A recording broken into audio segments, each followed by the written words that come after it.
Es cuestión de fe. Cuestión de fe. Es cuestión de fe. Eso es cuestión de fe. Es cuestión de fe.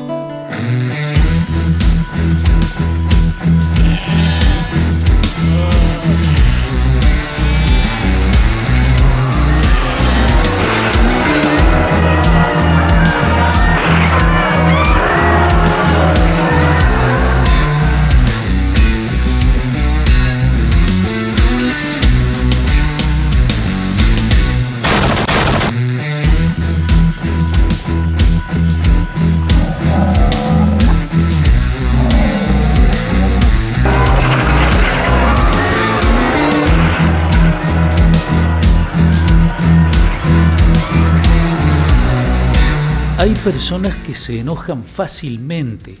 Popularmente se dice que son como leche hervida o de mecha corta porque no les cuesta montar en cólera. Otras, en cambio, parecen ser personas muy calmas, muy aplomadas, pero cuando se enojan explotan. Eso sucede cuando la procesión va por dentro.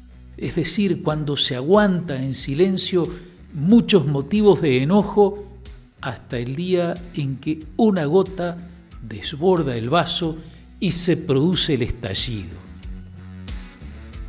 Enojarnos suele dejarnos mal. A veces, aunque nos damos cuenta de que no debíamos habernos dejado llevar por la ira, tratamos de justificar y defender nuestra actitud, hasta que terminamos por reconocer que lo que hicimos solo empeoró las cosas. Otras veces no damos tantas vueltas, vemos que estuvimos mal y buscamos cómo arreglar las cosas, aunque no siempre sabemos encontrar los caminos de la reconciliación. Monseñor Daniel Gil Zorrilla, que fue obispo de Tacuarembó y luego de Salto, escribió unos libritos sobre los sentimientos del corazón de Jesús. Uno de ellos se llama Sentimientos de enojo. Hablando en general sobre esos sentimientos, Monseñor Daniel decía: cuando entre nosotros hubo sentimientos de enojo, fácilmente hemos faltado a la caridad o al menos a la buena educación, porque fácilmente nos desordenamos y nos excedemos cuando el enojo nos domina. Hasta ahí describe esa sensación que todos hemos sentido muchas veces por habernos enojado. Sin embargo, después agrega: los sentimientos de enojo, de furia, de cólera, etc., no son malos en sí mismos. Al contrario, Dios los puso en el corazón del hombre. Forman parte de la riqueza de nuestra vida. Lo que ocurre es que si fuéramos como Dios manda, nos enojaríamos solo ante aquello que debe suscitar nuestra cólera y solo en la medida en que deberíamos hacerlo. Pero como el desorden nos asedia, frecuentemente nos sobrepasamos y el mal espíritu de la violencia se adueña de nuestro corazón. Ahora, ¿qué pasa con los enojos de Jesús? Sigue diciendo Monseñor Gil: en Jesús los sentimientos de enojo jamás tuvieron nada de desordenado. En Jesús no hubo ni pudo haber nunca jamás ninguna sombra de pecado o de desorden. Siendo el Hijo de Dios, no cabía en él el pecado. Más aún, sus sentimientos de enojo son una fuerza al servicio de nuestra salvación. Este tercer domingo de Cuaresma, el Evangelio nos presenta un episodio donde el enojo de Jesús llega a un punto alto, la expulsión de los mercaderes del templo o purificación del templo. Adentrémonos en este misterio de la vida del Señor. Animémonos a ponernos ante su furia, que no destruye, sino que salva. Aprendan de mí, que soy manso y humilde de corazón, dice Jesús, y también declara: bienaventurados los mansos. Sin embargo, la mansedumbre de Jesús no le impide manifestar muchas veces y de diferentes maneras su enojo. Ante todo, Jesús no se calla. Frente a actitudes que lo indignan, especialmente la hipocresía y la dureza de corazón, es capaz de increpar ásperamente a quienes las manifiesten. No necesitamos buscar mucho en los evangelios para encontrar estos pasajes. Reprocha a sus discípulos su cerrazón para creer y abrirse a la novedad del reino de Dios. Encara con severidad a quienes piden signos y señales, pero no quieren ver los que Él ofrece. También recurre a la ironía con aquellos a los que nada les viene bien. El Bautista no, porque ayunaba. Jesús no, porque come y bebe. Su mirada se llena de ira ante la dureza de corazón. La hipocresía de escribas y fariseos motiva su lista de imprecaciones. Y así llegamos al pasaje de este domingo, donde Jesús va más allá de las palabras para actuar de una forma que podríamos llamar violenta, aunque vamos a aclararlo, ninguno de los relatos dice que Jesús haya llegado a golpear a una persona. Entramos ahora al Evangelio de este domingo. Juan comienza diciéndonos: se acercaba la Pascua de los judíos. La fiesta de Pascua era y sigue siendo la más importante para el pueblo de Israel. En tiempos de Jesús, numerosos peregrinos acudían al templo con motivo de la fiesta. También van Jesús y sus discípulos. Jesús subió a Jerusalén y encontró en el templo a los vendedores de bueyes, ovejas y palomas y a los cambistas sentados delante de sus mesas. Lo primero que nos hace pensar esto es que hay una especie de feria o mercado instalado dentro del templo, lo cual ya parece una cosa escandalosa. No es que los puestos estuvieran dentro del templo, sino en el atrio, pero eso ya era parte del espacio sagrado. Tampoco es un mercado cualquiera. Los animales que se vendían estaban destinados a los sacrificios que los sacerdotes realizaban en los altares del templo. El oferente compraba el animal, que debía cumplir algunas condiciones. Al respecto dice el libro del Levítico: la víctima habrá de ser macho sin defecto, buey, oveja o cabra.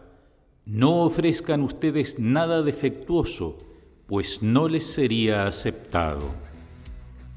No cuesta mucho comprender que era más seguro comprar un animal en el templo, que seguramente cumplía los requisitos, que arriesgarse a llevar uno propio que podía ser rechazado.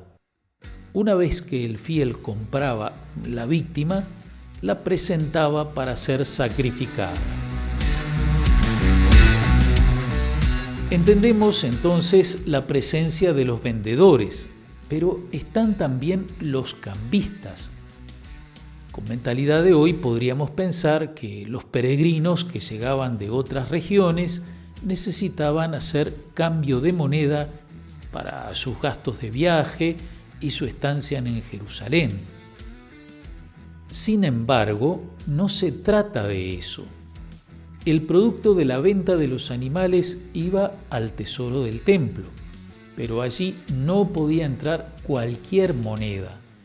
La única moneda válida era el medio siclo o medio shekel, moneda de plata, que fue acuñada en la ciudad de Tiro entre los años 126 a.C. al 57 después de Cristo. Agreguemos aquí como curiosidad que la actual moneda del Estado de Israel es el nuevo shekel. Bien, es esto pues lo que hacía necesaria la presencia de los cambistas, pagar con moneda válida para el templo. Como vemos, todo estaba directamente relacionado con el funcionamiento del templo. En los días de semana oficiaban allí unos 30 sacerdotes. Estos se encargaban de los distintos sacrificios públicos que se ofrecían diariamente y que eran pagados por el tesoro del templo. También tenían su parte en los muchos sacrificios privados.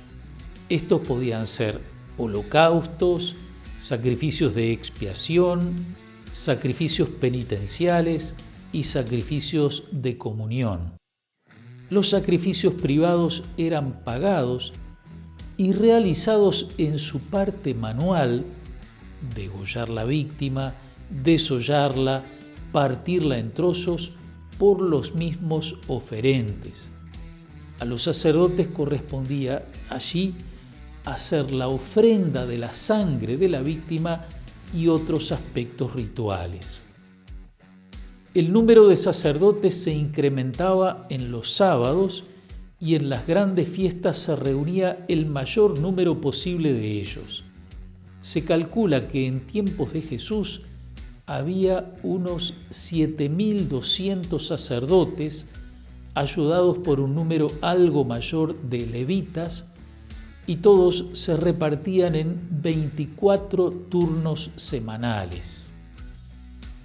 Esas cifras nos dan idea del volumen que puede haber alcanzado el comercio relacionado con el templo, con su gran cantidad de sacrificios diarios.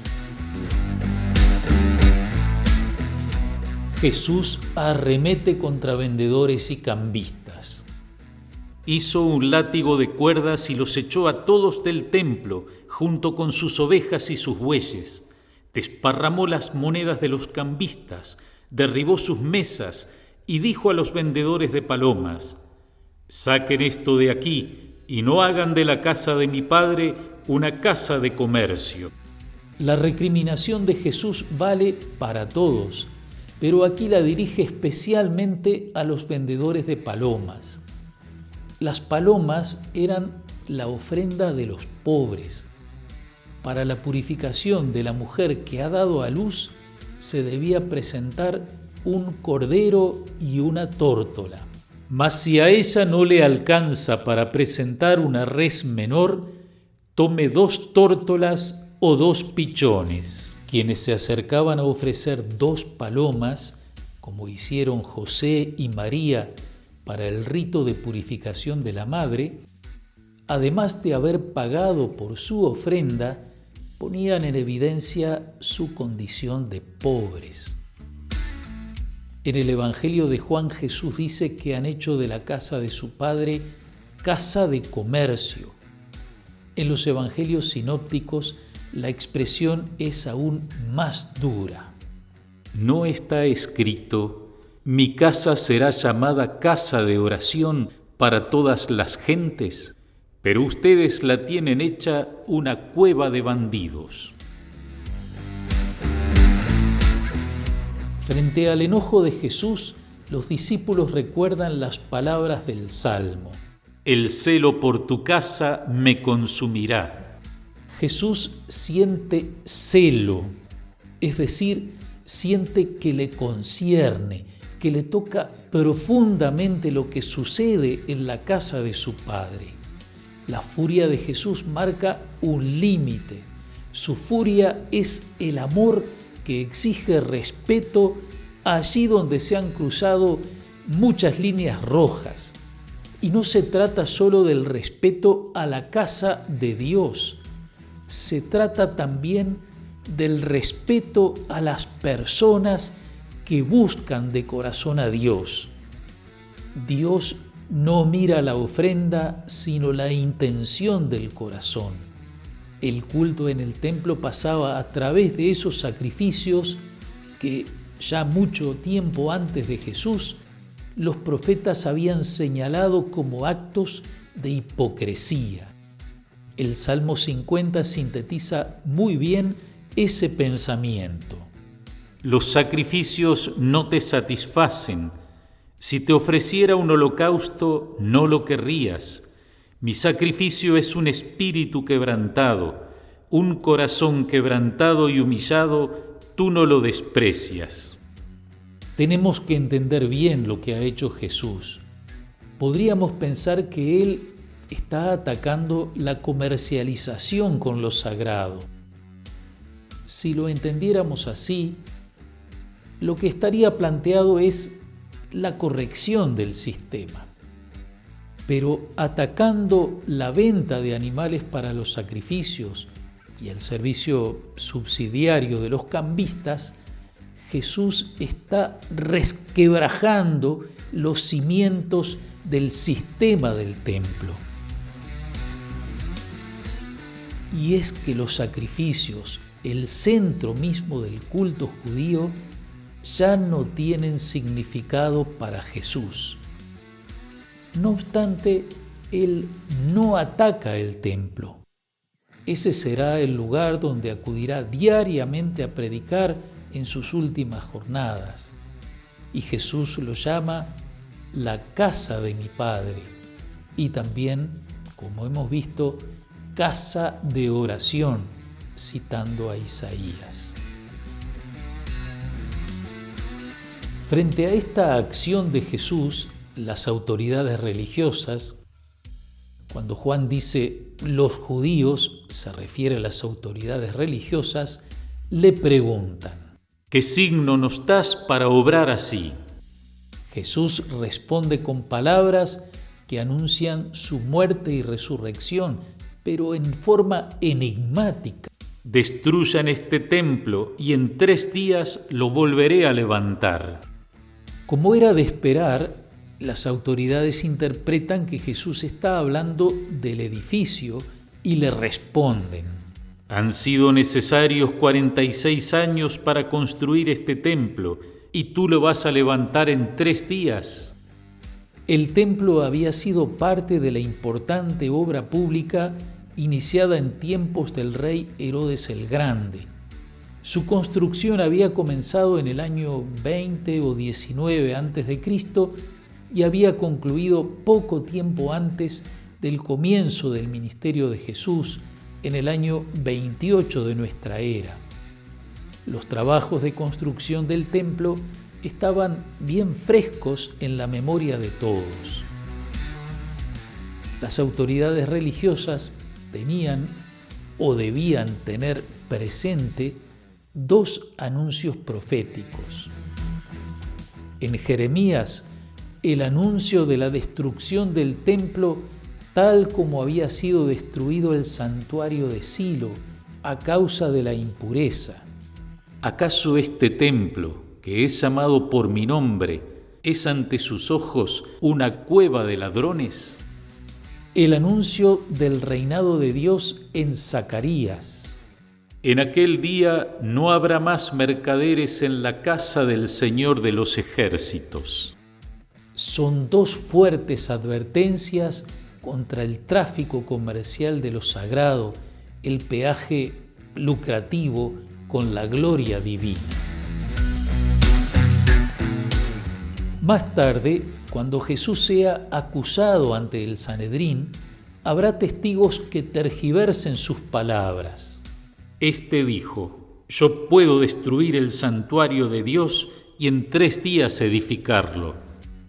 En realidad, Jesús había dicho: destruyan ustedes, destruyan este templo y en 3 días lo volveré a levantar. Y el evangelista nos aclara: pero él hablaba del templo de su cuerpo. las palabras de Jesús destruyan este templo, más que un desafío, son una constatación. Ustedes han vaciado de su significado el templo, lo han destruido, lo han transformado en casa de comercio y cueva de ladrones. Jesús se proclama como el verdadero santuario. Recordemos el comienzo del Evangelio según San Juan. El Verbo se hizo carne y habitó entre nosotros. Por su encarnación, el Hijo de Dios, el Verbo, la palabra eterna del Padre, se hizo presente en el mundo entre los hombres.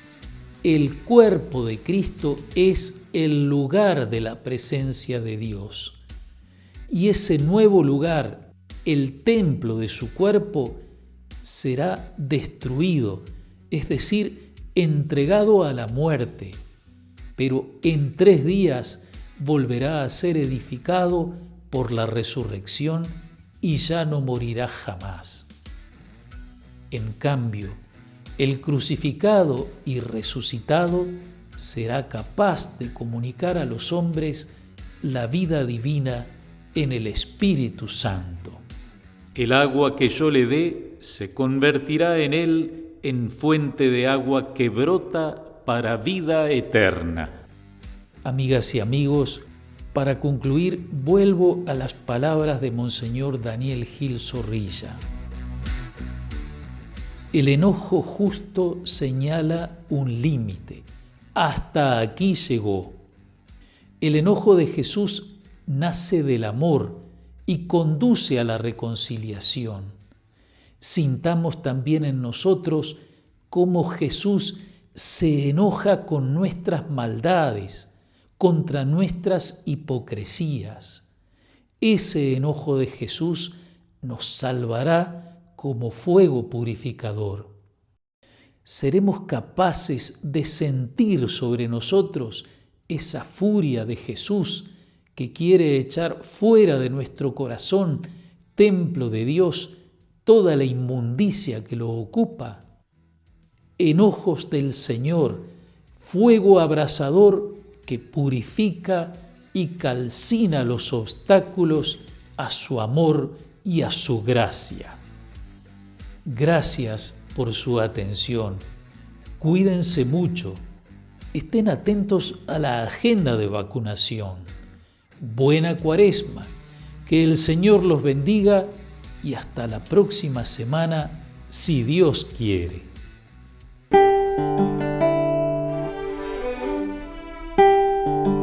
Es cuestión de fe.